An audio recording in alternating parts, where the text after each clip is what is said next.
Hello again, friends. I want to talk for just a few minutes this time about not looking for peace. It's kind of a funny way, maybe, to talk about meditation. But what I see in myself and what I see in so many of the people that I'm blessed to get to work with is that we start our meditation with the intention of seeking after a state that we don't currently possess: peace or contentment or enlightenment or joy or bliss, however we name that. And so our starting point is already a disconnect from what is and a longing for something else. And so from the very, very get go, we're in an oppositional relationship with our present moment experience. It's kind of funny, isn't it? That my starting place in meditation is this isn't okay the way I am now. I've got to get to a place of okayness, right? So you can feel that right away there's a judgment, there's a disconnect, there's a longing for something to be different based on a rejection of what is. And it's so subtle, right? We all seem to do this. It's so subtle that it seems to fly under our radar. We don't normally notice. Oh, my meditation actually starts from a place of rejection, that I'm rejecting my current state of being.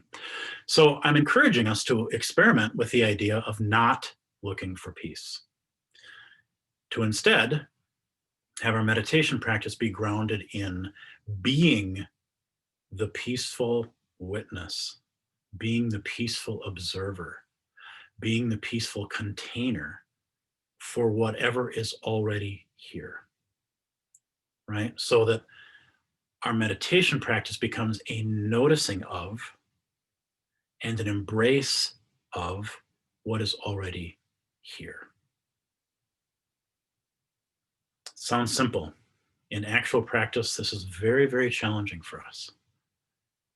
It's very, very challenging for us, but you can feel, I hope, the relationship that this idea is calling us into, right? I can be the non-anxious holder of the anxiety that I'm feeling.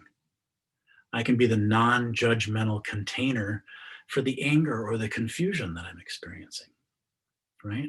I can be the loving embrace to the parts of me that feel ashamed or unloved or fractured or split. My sense here in describing it this way, my hope in describing it this way, is that it gives you a sense of, oh, this is a universal human need, actually, to be held, to be embraced, to be accepted the way that we currently are. That we're not needing to move to a place of acceptability, that we actually already are that. And so meditation practice can become an investigation of, can I be that for myself?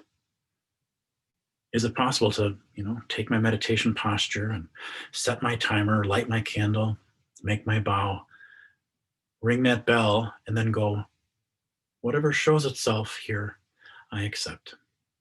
Whatever state of heart, whatever state of mind that presents itself, I accept, I see, I understand, I can name it, I can embrace it. I see you. I see you. That's a very different starting point. That's a very, very different starting point than, I hope that this meditation period brings me to a thing that I like. And so if I put in enough time on that cushion, or I do the right technique on that cushion, right? If I get my posture to look a certain way on that cushion, then maybe I'll get the thing that I want.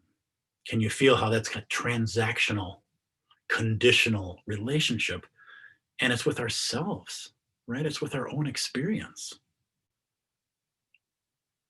The invitation of meditation is to increasingly over time become identified with the loving witness, the vast, spacious consciousness that we know ourselves to be.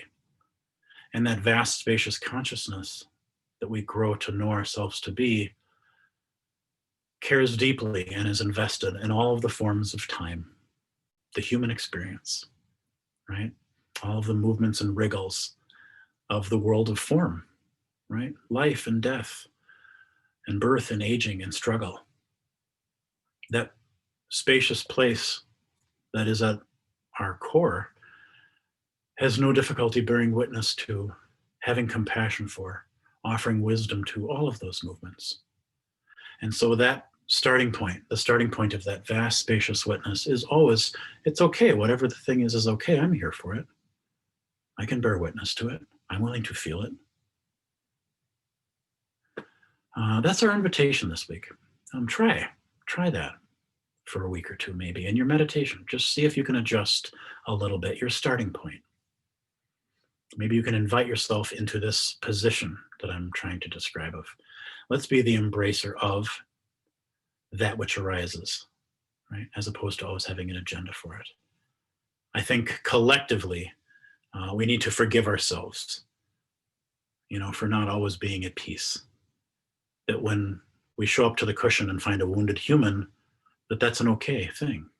That's an okay thing to bear witness to as a wounded human, an angry human, a sometimes confused, closed down, defended, afflicted human, right? Isn't that what spiritual work is about? To try to bring love to that which needs it? To try to bring some sort of non-anxious, spacious acceptance, forgiveness, kindness to that which needs it. And we are that which needs it, and we are also that which can offer that to ourselves. So that's my invitation this time. Give it a whirl. Let's give that a whirl together. I'll do it too, and we'll see. We'll see what we can learn. I hope this maybe brings a little bit of a shift and an expansion in our collective awareness. Thank you for your attention. We'll see you next time. Okay.